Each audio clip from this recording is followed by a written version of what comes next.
Welcome to my channel success planet by Anjali 2.0।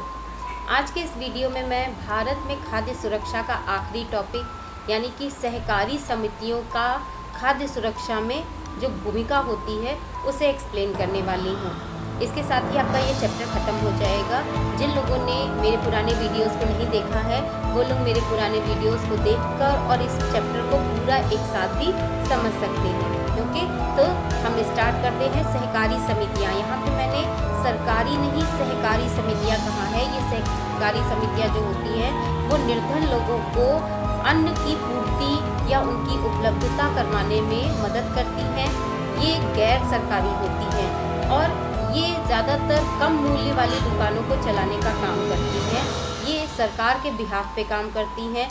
ये भारत के दक्षिणी और पश्चिमी भागों में ज़्यादातर काम करती हैं। हालांकि भारत के सभी हिस्सों में सहकारी समितियां पाई जाती हैं, लेकिन दक्षिणी और पश्चिमी हिस्से कुछ ऐसे हैं जो बहुत ही ज़्यादा गरीब राज्यों वाले हैं। अब आपको मुझे मेरे कमेंट बॉक्स में बताना होगा कि भारत के दक्षिणी और पश्चिमी हिस्से में कौन से राज्य आते हैं। कम से कम एक एक नाम तो आप लोग बताइएगा ही, ठीक है।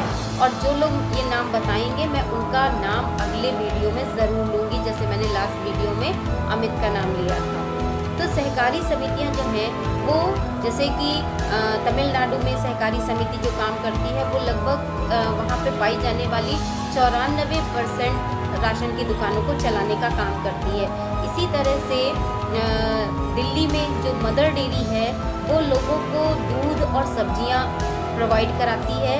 इसी तरह से गुजरात में अमूल जो है वो दूध और दूध के उत्पादों को लोगों तक पहुंचाने का काम करती है, कम मूल्यों पर, फ्री में नहीं, कम मूल्यों पर, ताकि क्योंकि ये सारे जो चीज़ें हैं वो पोषक तत्वों से भरी होती हैं और इससे पोषक तत्व मिलते हैं। इसलिए ये सहकारी समितियां इन खाद्यान्नों को लोगों तक कम या नियंत्रित दरों में पहुंचाने का काम करती हैं।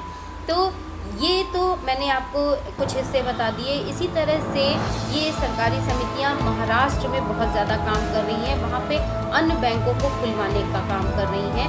ये अन्न बैंकों को महाराष्ट्र में ही क्यों खुलवा रही हैं? क्योंकि महाराष्ट्र जो है वो आर्थिक रूप से बहुत ही समृद्ध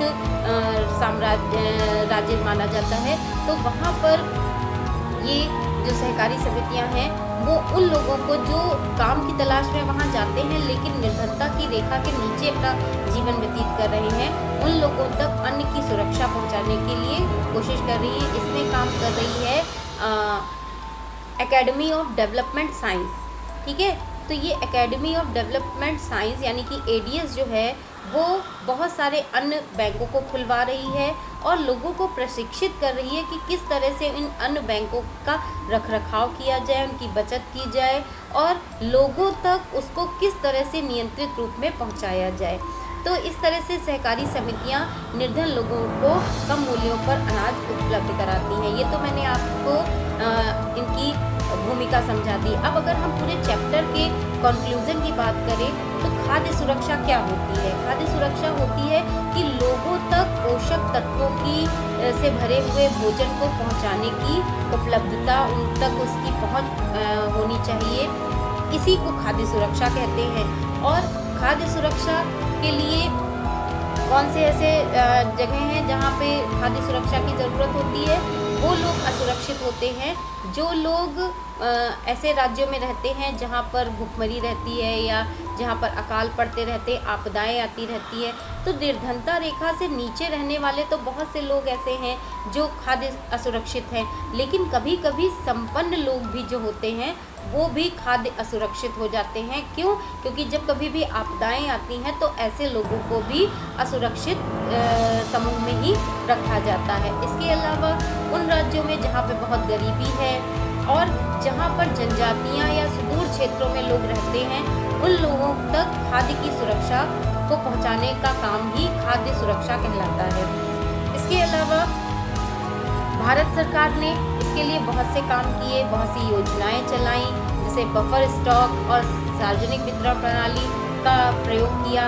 उसके अलावा अंत्योदय योजना या काम के बदले अनाज योजना, रोजगार की योजना, नरेगा वगैरह, और भी बहुत सारी ऐसी अन्नपूर्णा योजना, इस तरह की योजनाएं चलाकर सरकार ने इस खाद्य सुरक्षा को बनाने का और लोगों तक की सामर्थ्य को बढ़ाने का बहुत प्रयास किया।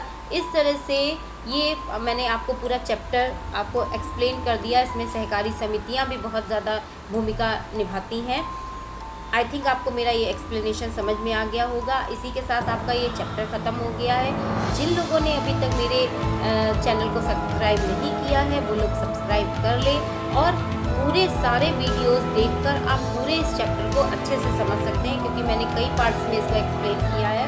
एक साथ एक वीडियो में ऐसा नहीं किया जा सकता, इसलिए मैंने कई पार्ट्स बनाए और आपको डे बाय डे इसको एक्सप्लेन किया है।